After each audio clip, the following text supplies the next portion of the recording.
Hey guys, I want to let you know I still have some bundles left over.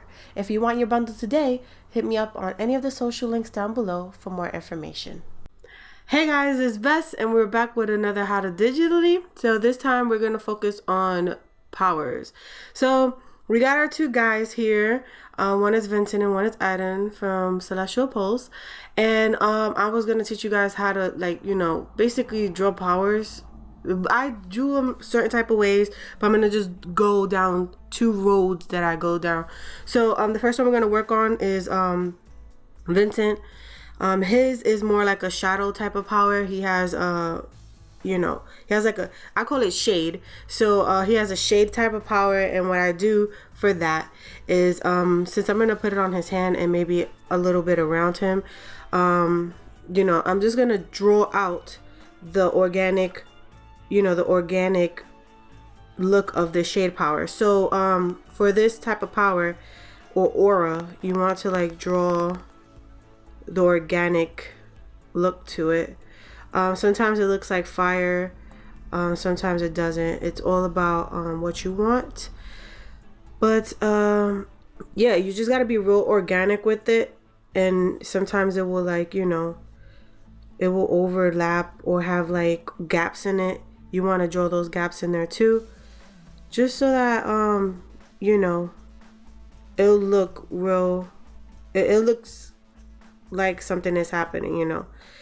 So let me hurry up and just this quick little demo. Yeah, so basically you want something like this. I was just going in, but basically you do that. So what I do is I lower it down just a little bit so I can see his hand, because his hand will tend to get out of focus. You won't see it too much.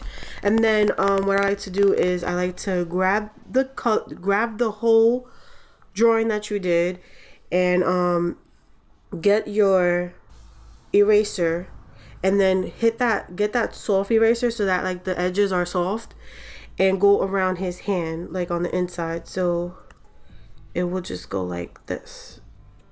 And then you want to like up it up a little bit, like go up, and then bring up your layer a little bit more, and still just go around it, and then keep going up till it gets to 100.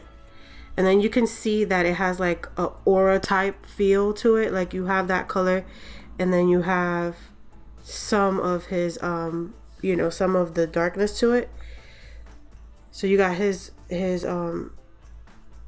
stuff in here. And then what you want to do is you want to get your black, because that's the color of his aura, and you just want to go in there and just make like little swooshes or something that will go into the hand or make it look like almost like a flame almost.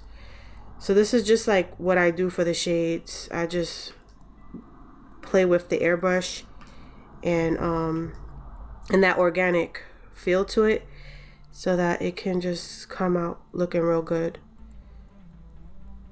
So that's how you do it.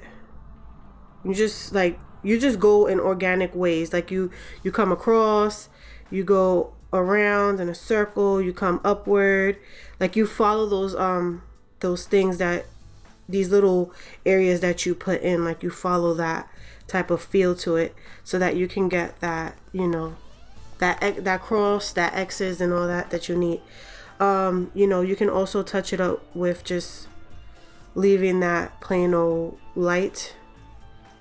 And sometimes what you can do is you can just have the shade color and basically have it disappear towards this part, and it's just like his hand is bringing that up. But that's not what I want. I want kind of like something like this, so that's why I'm going to keep it that way.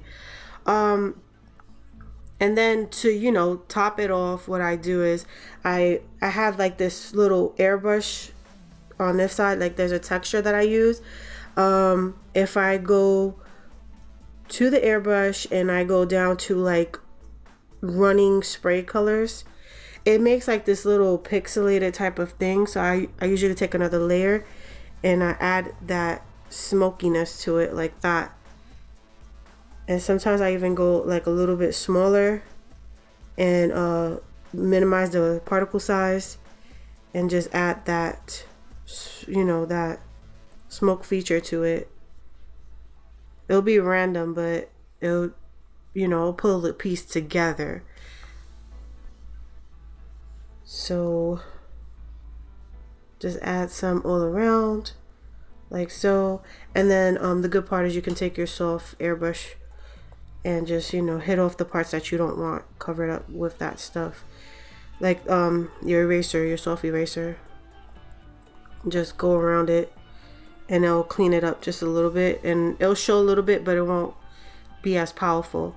So that's how you do one.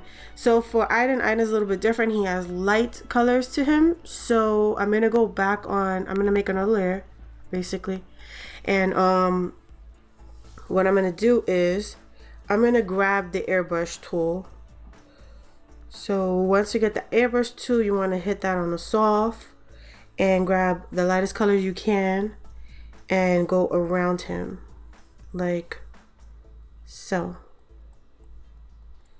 But I don't think I'm gonna go around him. I think I'm gonna go around his staff a little bit more because he can control that more than anything. Then go to your combination mode, which is your blend mode. Hit a glow, and it's supposed to power up just like that, like a lightsaber. You can say. You can tone it down just a tad bit, just so that you can have, like, you know, that look to it. And then get another layer. So I'm gonna hit this off to like maybe a 40. Then you get another layer and you go back to your airbrush settings, like, you know, the different ones that you have. And I usually use tone scraping, and what I do is I lower the particle size and I go around it like so. And then you can see, like, if I zoom in, you can see the, you know, the little particles to it. Sometimes what I like to do is I like to make it just a tad bit bigger, I guess, and go around it, but like so. You know, just go around it. Then after that, I go to the running spray color and I hit that off on top, and I just go down the arms with it. But I take another layer, I go to my combination mode, add glow, because you always want to add your glows, and then just hit that off with that particles. So anything that is not needed, you can always go back with your eraser tool that is that's on soft, and you could just, you know, slowly hit it up to where it's like, you know, is there getting taken up, but you know, not too much of it is getting pulled off. You got that little bit, so that's what you want to do, and that's basically how you do it. So you with power-ups, you can use either the airbrush, or you can draw out the power-up and use the eraser and, you know, lighten it up so that it can you know, it can get this in effect, and then just hit it off with an airbrush to, you know, add some emphasis to it. Again, guys, you can use your blend modes. Like if I were to use blend modes on Vincent, on his, you can, well, you can't see anything right now because his is black, so, you know, you can either do like burns and stuff like that to, you know, just power it up. But you usually do that yourself with your airbrush. You don't have to, you know, go ahead and you know, rely on this blend mode. You could just keep it regular, you know. And then if you want to like add, you know, special things to them, like wind or anything like that, you can use the technique that I use for Vincent to create wind and stuff like that, because he does have wind. He uses wind power. So like if I wanted to draw wind on him, what I'll do is, you know, I'll add the wind coming around him or something, and then I will add, like, you know, swifts to it so that it can look like it's, you know, it's doing something. So, you know, you can always use that drawing technique, and I always use it. There's something that I always do, and that pretty much wraps it up for what I wanted to show you guys. If you have any questions, leave the questions down below and I'll surely answer you or make a new video. It doesn't really matter as long as I get some feedback from you guys.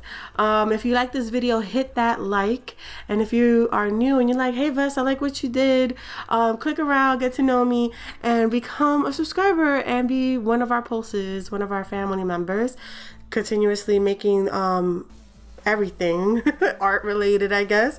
Thank you for watching, guys, and have an amazing rest of the day. Bye bye.